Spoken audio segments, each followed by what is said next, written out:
Hi friends, welcome back to my channel. ఈ వీడియోలో రేపు 12 గంటల నుంచి 1 గంట వరకు మధ్య మెజారిటీ ఎవరితో అంటే ఏ పార్టీ గెలుస్తుందో రేపు ఈ టైంకల్లా తెలిసిపోతుందండి. 12 నుంచి 1 వరకు లోపే తెలిసిపోతుందని అయితే చెప్తున్నారు. సో పూర్తి వివరాలు అయితే వీడియో తెలుసుకుందాం. వీడియో ఎక్కడ కానీ స్కిప్ చేయకుండా ఎండ్ వరకు చూడండి. అలాగే వీడియో నచ్చినట్లయితే ఒక లైక్ చేయండి.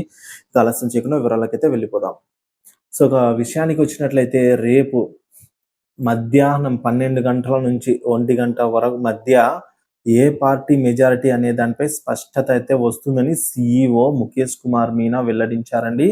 సో కొవ్వూరు, నరసాపురము ఎమ్మెల్యే స్థానాలకు 5 గంటల్లోనే ఫలితాలు వెలువడతాయన్నారు.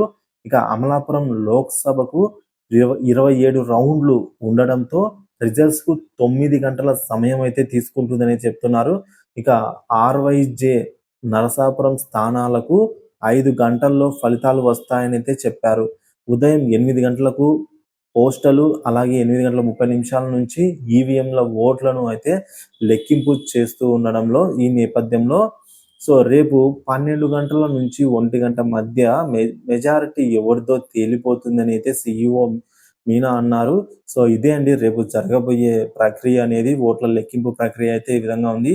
సో రేపు మధ్యాహ్నం 12 గంటల నుంచి 1 గంట మధ్య అయితే ఏ పార్టీ మెజారిటీ అనేది స్పష్టత రానుంది. సో లంచ్ టైంకల్లా మనకి అర్థమైపోతుందండి ఏ పార్టీ మెజారిటీతో ఉంది అనేది. సో అత్యధికంగా అంటే 9 గంటల సమయం పడుతుంది అంటున్నారు. అంటే ఉదయం 8కి స్టార్ట్ చేసినా కూడా సాయంత్రం 5-6 గంటల లోపల మొత్తము ఎవరు సీఎం అనే దానిపైన అయితే పూర్తిగా అవగాహన అయితే రానుంది. సో ఇది అండి ఇప్పటి వరకు ఉన్న తాజా సమాచారం. సో రేపు ఓట్ల లెక్కింపు ప్రక్రియ అనేది ఈ విధంగా అయితే ఉండబోతోంది. వీడియో నచ్చినట్లయితే లైక్ చేయండి. ఓట్లకు సంబంధించిన ఓట్ల లెక్కింపుకు సంబంధించినటువంటి తాజా సమాచారం కోసం అయినా సరే మన ఛానల్ సబ్స్క్రైబ్ చేసుకుని ఏమైనా డౌట్స్ ఉంటే దయచేసి కామెంట్ చేయండి. Thank you for watching this video.